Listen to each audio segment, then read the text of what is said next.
Magandang umaga, gabi, tanghali, madaling araw sa inyong lahat. Kayo po ay nanonood ngayon sa Manoteros SM9, hindi po, sa Bosdada TV. At mabuti naman kasi maganda setup natin dito. So magkwento-kwentuhan na tayo. Ano ba ang topic natin ngayong araw na ito? Nako po, napansin niyo po ba na ang ano natin, ang Congress natin at ang politika diyan sa Kamara ay napansin niyo ba na medyo nananahimik? At alam naman natin na sa tuwing ang gobyerno ay bumabanat either sa mga Duterte or sa KOJC at kay Pastor Apollo Kibuloy, napapansin niyo ba bumabagyo lagi? Supposedly ano na ngayon, November 16 pagka ganito medyo hindi na masyado nagbabagyo-bagyo, pero matindi yung kinakaharap natin kasi sunod-sunod talaga yung bagyo. And palagay ko talagang ine-expose ng bagyo itong administrasyon dahil 'di ba sabi ng administrasyon, marami silang mga plano, marami silang mga flood control system eklat-eklat. Tapos bigay sila ng bigay ng ayuda kahit wala namang bagyo, bigay sila ng bigay ng ayuda. Hindi naman kailangan, bigay sila ng bigay ng ayuda. Ito sa mga bagyo na ito, biglang doon naman nag-announce ang Malacanang na nauubos na daw or ubos na daw yata ang pondo dahil sa bagyo. Hindi natin alam kung dahil sa sunod-sunod yung bagyo or dahil binagyo na nila yung pondo. Nasaan na yung Maharlika Investment Fund? Di ba? Ang laki-laki ng pondong inilagak natin dyan. Sabi nyo, pagka meron ng Maharlika Investment Fund, gaganda na ekonomiya natin, gaganda na lahat. Aba, more than a year after ma-approve itong or mapag-usapan itong Maharlika Investment Fund ay hindi na natin nakikita kung ano na ang naging resulta nito sa bayan natin. So, ito na naman, bagyo na naman. Ano na naman kaya yung magigiba? Aba, mayroong post si Juan Ponce Enrile. I'm not sure kung totoong page ni or Facebook post yun ni Juan Ponce Enrile, pero parang ang sinasabi niya is the fact na yung mga ripraps, yung mga yung mga tawag diyan, mga river walls na mga ginawa ng gobyerno natin ay nagiba. Something must be wrong. Mayroon nangyari ditong hocus-pocus kasi ang purpose ng mga flood control system projects na yan is to prevent flood. Tapos sasabihin mo na na-overwhelm yung flood control system project natin. That's ano yun, talagang hindi katanggap-tanggap yun. Kasi dapat kapag gumagawa tayo ng proyekto, kailangan yung solid talaga. Yung purpose niya, mapagsilbihan niya, ika nga. Pero sa nakikita natin, hindi talaga humihinto ang langit ngayong taon na to, na-i-expose ang gobyerno. Climate change na naman daw ang sasabihin. Napansin ko rin, mura nung binalahura nila ang KOJC, tadhana na ang nag-e-expose sa mga kalokohan nila. Baka wala na yung Maharlika Fund. So yun na nga ang isa pang ano natin. Ang isa pang talagang pinagtataka ko na every time na bumabati ko sa tinatarantado nila itong mga Duterte, KOJC, si Pastor Apollo Kibuloy, lagi tayong binabagyo. Kaya ewan ko kung nagkakataon lang yan, pero kung nagkakataon lang yan, good. Pero kung hindi nagkakataon yan, nako po, medyo kailangan siguro magdasal-dasal na kayo Magdasal-dasal na yung mga diyan, yung mga kawatan sa gobyerno kasi kung as early as now kinakarma na kayo, medyo delikado 'yan. Kaya nako, nakakatakot yung mga ganyang karma-karma. By the way, speaking of bagyo, ulan, kahapon po naglunsad ang SMNI ng SMNI KOJC ng nationwide na libreng tanim ng puno, isang puno, isang bayan. O hindi ba? Ganun ang napaka-successful nung na 'yan, noong ginawa na 'yan ng KOJC at ng SMNI. Buong Pilipinas, Cebu, sa Mindanao, sa Davao, dito sa NCR, sa Cavite, ay nagtanim-tanim po tayo ng mga puno sa buong Pilipinas at balita ko po ito pong pagtatanim po na ito ng KOJC ay magtutuloy-tuloy dahil po doon sa vision ni Pastor Apollo Kibuloy na talagang gawing parang Glory Mountain, parang Prayer Mountain, parang KOJC Central ang buong Pilipinas. Payag ba kayo doon? One tree, one nation, isang puno, isang bayan. Napakaganda niyan. Panlaban sa climate change. Tingnan mo ito si Bongbong Marcos. wala kang ibang sinisi sa pagbabagyo na ito kung hindi climate change. Ilang taon ka nang nakaupo? Ilang tree planting activities na ang ginawa mo? Panay ka gamit sa climate change. Panay ka gamit sa bigla-bigla, sobrang lakas ng bagyo, ganito-ganito, eklat-eklat. Nauubos na ang pera ng gobyerno. Pero ang tanong, ano ba ang ginawa mo? Ano ba ang ginagawa mo para malabanan itong climate change? Si Pastor Apollo Kibuloy, hindi pa po siya taga-gobyerno. Si Pastor Apollo Kibuloy, naka-freeze pa po yung assets nila until February. Hopefully, yung mga assets nila ma-clear na. Pero hindi natin alam kung i-extend ba yan. Pero pinreeze nyo yung assets nila, nagsara yung Children's Joy Foundation dahil dyan sa hayop na pamumulitika ninyo. Pero anong ginagawa ng KOJC ngayon? Anong ginagawa ng SMNI ngayon? Anong ginagawa ni Pastor Apollo Kibuloy? Sa kabila ng ang kanilang leader ay nasa ano ngayon, I think si Pastor Apollo Kibuloy is in the hospital, so let us pray for his for his good health, ha. Pagdasal tayo para sa kanyang mabuting kalusugan. Pero si Pastor Kibuloy po ay ngayon ay nasa responsibilidad or pangangalaga ng PNP. Dahil nga siya po ay arestado dahil po yung kanyang isang kaso na qualified human trafficking ay wala pong bail. So until maayos lahat ng mga gusot na ito, ma-approve yung kanilang mga motions, ay mananatili po si Pastor Apollo Kibuloy sa kanilang pangangalaga. Ngayon, partida pa. Si BBM, with all the wealth na nakulimbat ng tatay niya, di umano, at yung yaman nila, mga ginto nila, di umano, at saka etong pera ng pamahalaan natin, taxpayers money, nasa kanya pa lahat ng mga ahensya ng gobyerno. Meron pa siyang DNR, meron siyang Department of Agriculture, meron pa siyang sundalo, meron pa siyang pulis. Tapos kapag ganito may mga bagyo-bagyo na sumisira sa kalikasan natin, nung unang bagyo na sumakay siya ng helicopter, anong sabi niya?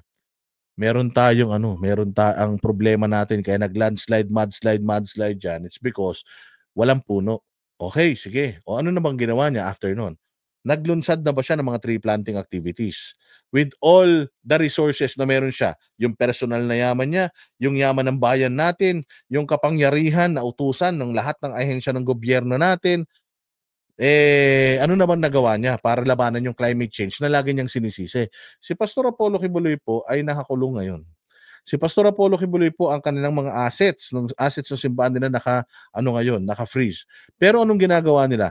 Before pa na makulong si Pastor Apollo Kibuloy, tatanim na sila ng mga bakawan sa mga sa mga yung diyan sa may bandang mga Cavite para alam mo na yung tubig hindi umapaw. May pipigil doon sa tubig kapagka malakas ang alon and all, nagtanim sila ng mga bakawan. So, ngayon naman meron naman silang inilunsad dahil nga nakakahiya naman kay Bongbong Marcos, ang hilig niyang gamitin yung hayop na charge to experience na yan, ang hilig niyang gamitin yung climate change, pero wala naman siyang ginagawa sa climate change. Ito, nagtanim po ang lahat ng mga members, followers, open po ito sa lahat, 'no. Ito, yung klase ng pangangampanya ni pastor ay iba. Oo, kasi ang pangangampanya nung mga ngayon, nung mga politiko ngayon, ng mga tumatakbo, puro papogi sa social media, napansin ninyo? Post, post, post, may mga kawang gawa sa ganito, sa ganyan, kung ano-ano pa man, ng mga programang ginagawa nila. Pero ito si Pastor Apollo Kibuloy, kahit na hindi siya makapangampanya or hindi siya makapag-propagate for himself, tayo yung gumagawa nun para sa kanya. Anong ginagawa natin? Ganito, nakikisama tayo sa mga inisyatibo ng kanilang simbahan ng SMNI. Nagkaroon po ng nationwide tree planting activity dahil nga nahihiya na nga po yata sila kay BBM, panay ang nila sa climate change. So ito na, sila na po ang naunang gumawa. Sa mga lahat ng kumakandidato ngayon, lahat, sino na po ba ang merong magandang vision para sa bayan? Sino na sa lahat ng mga tumatakbo ngayon ang merong mga magaganda ng plano para sa bayan? Ano ka ba naman, Boss Dada? Hindi pa naman panahon ng kampanya ngayon. Ayun na nga. So kailan sila kikilos kapag panahon ng kampanya? Itong mga taga KOJC, hindi pa man nagsisimula yung kampanya, nagsisimula na silang gumawa ng mga bagay na kapaki-pakinabang sa bayan natin. Nakakulong pa si pastor niyan, papaano 'pag nakalaya na si pastor? Papaano kapagka ano na sila, hindi na naka-freeze ang assets nila? Kasi po ang KOJC po ever since nagse-share na po sila ng kanilang mga blessings sa taong bayan. So isa ito, hindi lang po sila sa taong bayan nagse-share ng blessings sa buong Pilipinas. Pati sa mga karatig ano, pati sa mga karatig bansa natin dito eh maano nito makikinabang dito sa initiative natin kasi hindi lang naman tayo ang ano may-ari ng sariwang hangin sa ano sa mundo eh. Yung i-create na sariwang hangin netong mga itatanim nating mga puno na ito kung ganito karami, mantakin mo kung every 2 months gagawin natin itong nationwide na pagtatanim. Imagine ninyo mga bossing kung anong magiging itsura ng Pilipinas 10 years from now. 15 years from now, 20 years from now, ito po yung gustong gawin ni Pastor Apollo Kibuloy sa Pilipinas. Turuan ang mga Pilipino na magsakripisyo para sa ikagaganda ng kalikasan natin, ikagaganda ng bayan natin. So tingnan natin mga bossing, congratulations sa mga kapatid kong Banateros kasi ako hindi ako nakapunta gawa ng malayo ako. Kaya sila na lang ang pumunta sa mga tree planting activities. Brothers Travelers, Ka Eric at sino pa po yung mga in-invite at mga nagpunta para dyan sa inisyatibo na yan. Maraming salamat sa inyo at congratulations po sa ating lahat dahil naging successful po talaga itong ano na to. Itong isang puno, isang bayan at balita ko po ay magpapatuloy po ito, magtutuloy-tuloy po ito. Ito po yung kampanya ni Pastor Apollo Kibuloy, klase ng pangangampanya niya sa atin o ito ang mga tayo mismo ang gumagawa, tayo mismo ang kumikilos para dito sa pangangampanya ni Pastor Apollo Kibuloy. Ang pangangampanya kasi mga bossing is ano ba ang gagawin ng kandidato para mangampanya? Gumawa ng mga tarpaulin katulad ni Abalos, di ba? Oh, alam mo ba yung mga pinagagawa-gawa ni Abalos na yan na mga dami ng mga tarpaulin niya?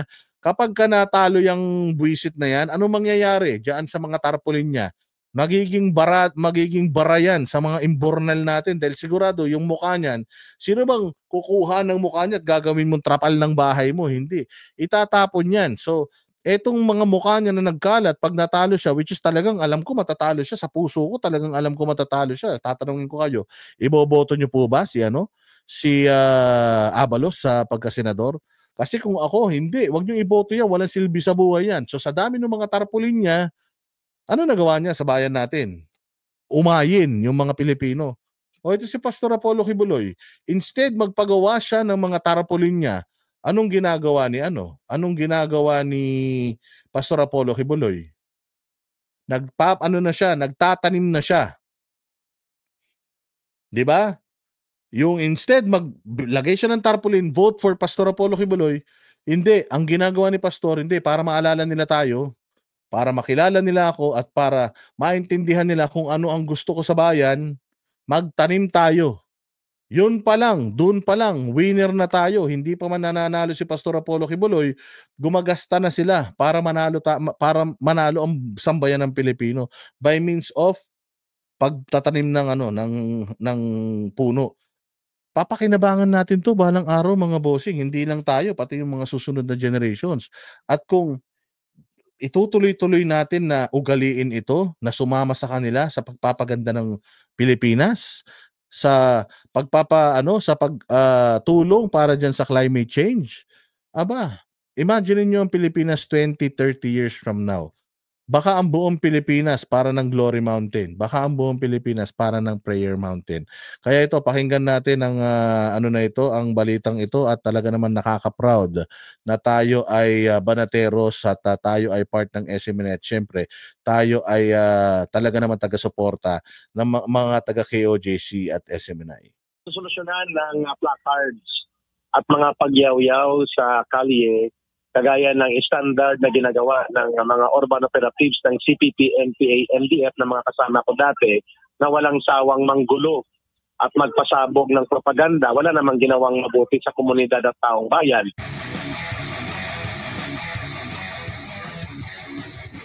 Maraming salamat po sa inyong pagsuporta at pagsama in physical and in spirit of solidarity sa 1-3, One Nation Coordinated Tree Planting Initiative po na ipinapanawagan at ipinanawagan ni Pastor Quiboloy. Good afternoon to everybody.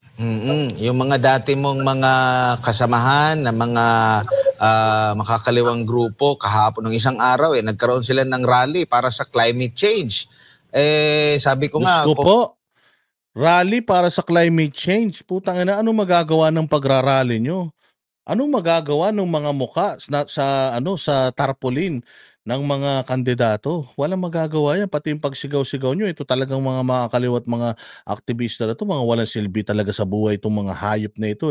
Instead of mag-rally-rally kayo for climate change, ito si Bongbong, instead of always blaming climate change sa lahat ng mga bagyo at pagbabaha na nangyayari sa Pilipinas, gumawa kayo ng paraan para makatulong kayo sa climate change. Hindi lang yung puro kayo climate change, mga hayop kayo. Kung yung nirally nila, itinanim nila ng puno, nilinis nila ng kanal at mga imbornal at mag-coastal cleanup sila, talaga makikita natin kung sincero ba talaga sila. Pero tayo, dito sa pangunguna ni Pastor Apollo C. Quiboloy, gawa na lang tayo at hindi lang sa salita, ka Eric. Tama pa kayo, Brother Admar. Hindi po masusolusyonan ng placards at mga pagyaw-yaw sa kalye kagaya ng standard na ginagawa ng mga urban operatives ng CPP, NPA, MDF na mga kasama ko dati. Ito pong si Ka Eric Celis, katulad ng sinasabi niya, puro sigaw lang yung mga nasa rally di umano ng climate change. Si Bongbong puro sisi lang sa climate change. Si Bongbong, ito katulad dito, yung basher na itong basher na ni Bongbong Marcos na nagpunta rito, magaling lang siyang sumita pero wala siyang alam.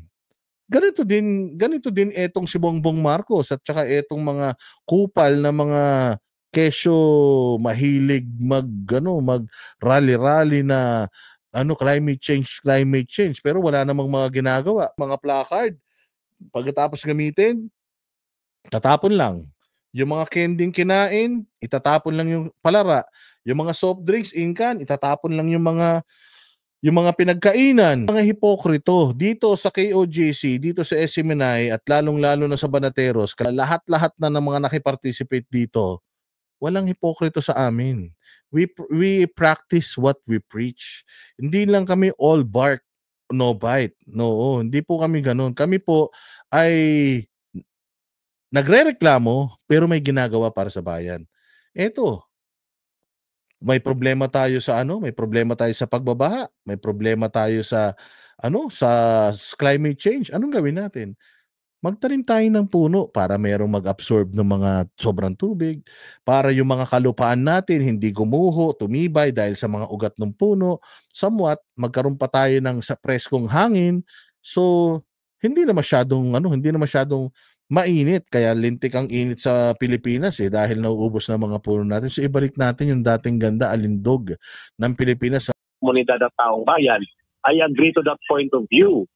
Kung gusto nating i-mitigate o mapahina and ultimately ay maging resilient tayo laban sa epekto ng climate change kung saan lumalakas ang mga bagyo, mas dumadami ang insidente ng pagbabaha at pagguho ng lupa, at mas lalong umiinit ang temperatura ng daigdig, walang ibang solusyon yan kundi ang collective community mobilization, which is precisely natutuwa ako na lumaki sa mobilization concept nung ako'y nasa mass movement pa sa CPP, NPA, NDF, itong panawagan ni Pastor Quiboloy, even if he is in prison, Brother Admar and Brother Jason, ay nakikita niya ang pangangailangang practical at ang kanyang mga suggestions ay very doable and very simple and yet very effective.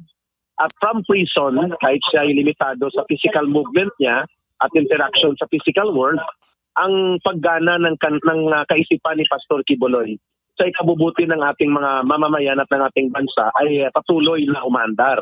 At nakita natin, 1-3, One Nation is one step forward kung saan nagbibigay tayo ng national consciousness sa mamamayang Pilipino, lalo na sa mga kabataan at bagong henerasyon, na walang ibang pwedeng magpangalaga at magtangkilik ng ating kalikasan ito pong event na ito ay hindi lang po para sa KOJC members, workers, para po ito sa buong Pilipino dahil po ang makikinabang po dito ay buong Pilipinas. Ito po ay inisyatibo para instead of si Pastor Apollo Kibuloy i-flood niya yung buong Pilipinas ng mukha niya, tarpaulin niya, mas mabuti lagyan na lang natin at magtanim na lang tayo ng mga puno at magsisilbi itong puno na ito ang panimula sa kampanya natin para si Pastor Apollo Kibuloy iboto ng buong Pilipinas sa pagkasenador. O di ba, napakagandang inisyatibo niyan. Yung iba, tradisyonal na pangangampanya, si Pastor Apollo Kibuloy, yung pangangampanya niya ay talagang para sa bayan. Yung pangangampanya niya ay talagang nakakatulong sa bayan at balang araw ay mapapakinabangan ng mga susunod na henerasyon. Ayan. Dito sa pagpapakilala natin kay Pastor Apollo Kibuloy. Kailangan natin, daming pera ng mga kalaban natin. Sabi ko nga sa inyo, halos sa pagkasenador, 5 na lang yung posisyon na pinaglalaban-labanan. Kaya sana po lagay natin sa ating mga balota pagdating ng eleksyon numero 1 si Pastor, and then boto na po natin lahat ng mga alam natin na makakatulong sa mga magiging advokasya at mga batas na gagawin ni Pastor Apollo Kibuloy. Kung hindi tayong mga Safety and security brag. Maraming salamat sir. God bless you. Mabuhay ka ha. Pagaling ka sir, pagaling ka. mga mamamayan mismo. At yan ang dahilan kung bakit ang mamamayang Pilipino ay natutuwa. Majority na nakikita ko sa reaksyon sa social media ay tuwang... Ayun, bakit ko po tinanong si Filomena Villanueva kung siya po ba ay member? Para po sa kaalaman po ng nating lahat, hindi lang po ito for members. Again, Banaderos Brothers, we are working as a news anchors po kami ng SMNI, pero hindi po kami member ng KOJC, pero talagang dinidevote po namin yung aming time and effort para sa magandang cause ng KOJC, ng SMNI at syempre ni Pastor Apollo Kibuloy. So katulad ni Filomena Villanueva na sumama sa tree planting activity na ito, hindi ba? Para makatulong sa natin, sa inang kalikasan. Napakahusay niyan. Maraming salamat Filomena Villanueva ha, kasi ipinakita mo na na hindi kailangan maging member ng KOJC. Hindi kailangan maging banateros, hindi kailangan maging DDS, hindi kailangan maano natin 'to mga Pilipino. Maisapuso, maisabuhay natin yung mga ganitong gawain. Malay mo maging successful ito at mapaganda nito ang Pilipinas, maging presko ulit ang hangin natin at hindi na tayo bahain ulit, or kahit papaano malabanan yung baha. Hindi naman kailangan kasi ng pera ng taong bayan para lang tayo makagawa ng mga bagay-bagay para makatulong sa kalikasan. Ito initiatives lang. Magastos to, pero okay lang. Importante, gumastos tayo ng may katuturan. Kaysa yung mga politiko dyan, gagastos sa mga tarpaulin nila. Si Abalos, sa lalaki ng tarpaulin, ilang milyon ang ginastos niyan dyan. Ano nagawa nun sa bayan? Ano naitulong nun sa bayan? Pagkatapos yung tarpaulin mo, saan pupunta yan? Sa mga imbornal, sa mga tulay, sa mga estero, o dyan sa mga ilog. O ano nangyari? Nakasira pa ng kalikasan imbis na nakatulong ka sa bayan. So salot talaga, di ba? tuwa sila na nagkaroon ng ganitong inisyatiba. Ang tawag ko dito, Brother Admar, Brother Jason, ay positive initiative. Ibig sabihin po, ang mga ideya na nanggagaling sa Kingdom of Jesus Christ sa pamunuan ng KOJC at tinatangkilik ng mamamayan is a trigger action that can generate collective and community participation exactly the way I observed today. Alam nyo, tingnan ninyo, ang ganda nito. Ang ganda ng kampanya ni Virgie. Sabi ni Virgie, kasi nandito ako sa abroad yung mga pamilya ko nandiyan sa Pilipinas. Now, ito ang magandang vote buying. Pagka yung vote buying nanggagaling sa pera nyo mismo, sa bulsa nyo, yung pinambibili nyo ng boto, okay yan. Sabi niya nga, hindi ako makaboto rito, kaya yung mga kamag-anak ko, Kapag binoto nila si Pastor Apollo Kibuloy, bibigyan ko sila 1,000 per head. Ang galing ha. Palakpakan natin si Vergie 27. O ito ang legal na vote buying. Sabi nga niya, papakahirap ako dito sa abroad para magtrabaho, para may maganda kayong kinabukasan, mga buwisit kayo ha. Kung gusto niyo ng magandang kinabukasan, iboto niyo si Pastor. Meron pa kayong tigi 1,000. Palakpakan natin si Vergie 27 sa kanyang inisyatibo. Ito lang daw matutulong niya kay Pastor Apollo.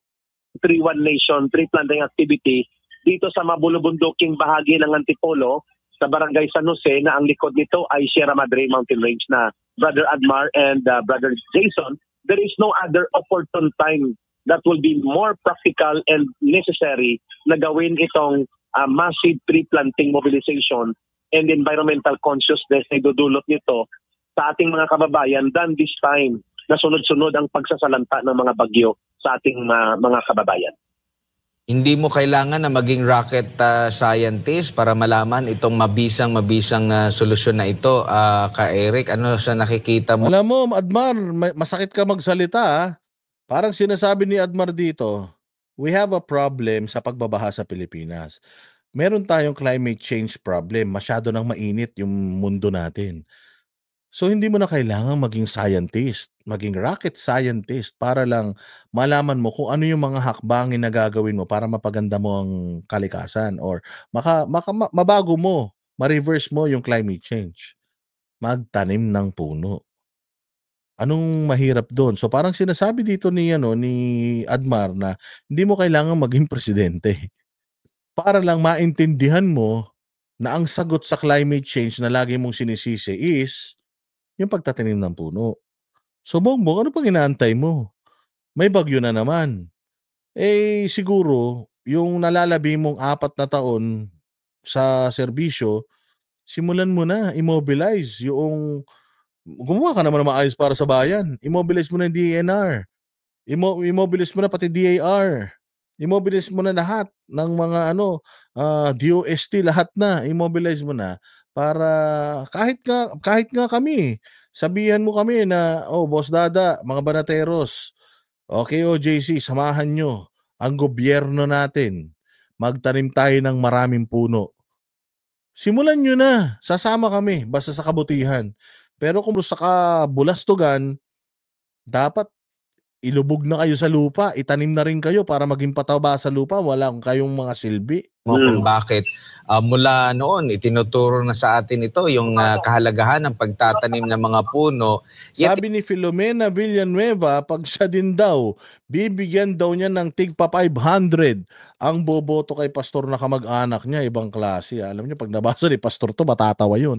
Pero sabi ko nga sa inyo, ano yan kinukuha nila yung mga comments ninyo para ipabasa sa kanya. Kasi yan lang ang libangan niya, basahin yung mga comment nyo sa mga live chats dyan. So go ahead, keep it coming. Hindi ito nabibigyan ng pansin, at kung nabibigyan man ng pansin tuwing matindi na yung init ng panahon o di kaya grabe na yung mga pagbaha, doon lang naiisip ng ilan sa mga namumuna. Actually, naiisip pa lang, hindi pa nga isinasagawa. Pero si Pastor Apollo Kibuloy, 2 dekada nang nakalilipas na umpisaan na ito at regular na ginagawa taon-taon, quarterly, para talaga matiyak na mapangalagaan yung ating kalikasan. That is correct. Ang consistency ng programa sa environmental management and governance for sustainability ng ating kalikasan, ginagawa na ni Pastore at ng Kingdom of Jesus Christ, at ito'y pinapalaganap nyo.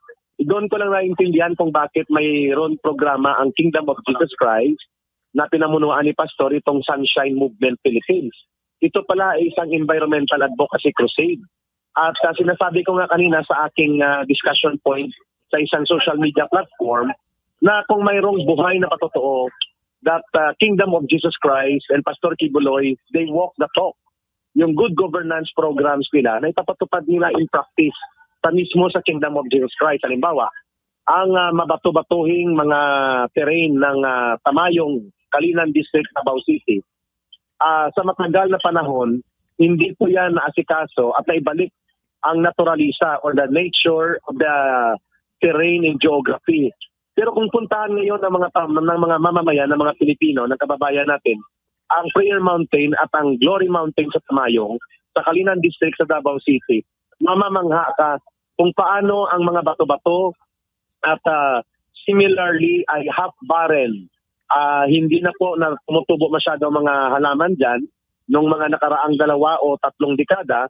Subalit ngayon kung puntahan mo, parang sa Garden of Eden ka, literally and physically. Bakit?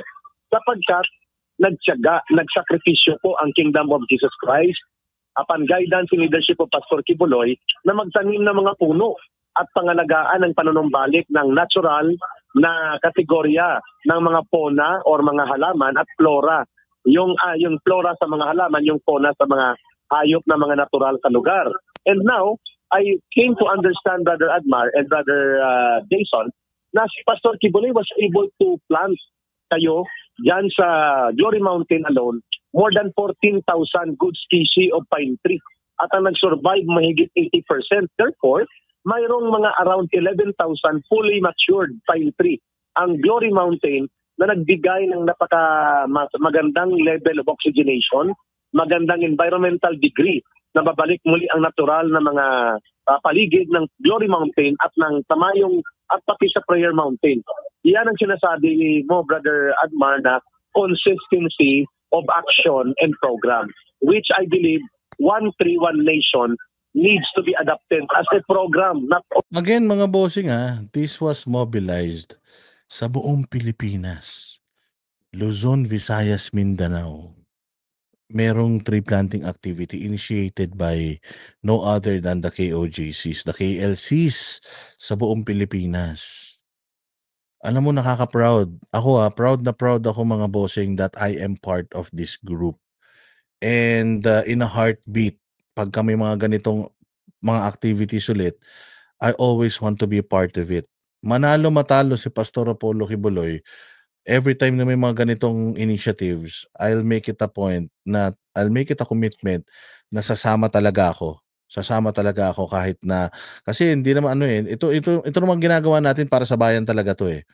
Of course, ginagawa ni Pastor Apollo Kibuloy ito para sa Pilipinas. Matagal niya nang ginagawa to kahit naman wala naman siyang pangarap tumakbo sa politika noon . Pangarap lang naman niya is mapaganda Pilipinas at maibalik sa Pilipinas yung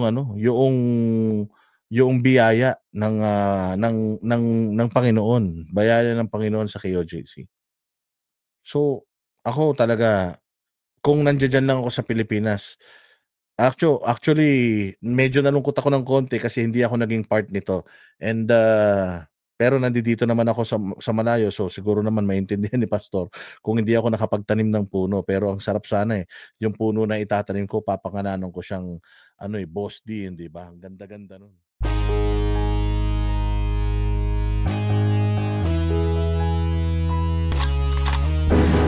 Yan ang Banatero, walang inuurungan. Pag tama palakpakan, pag mali ay babanatan.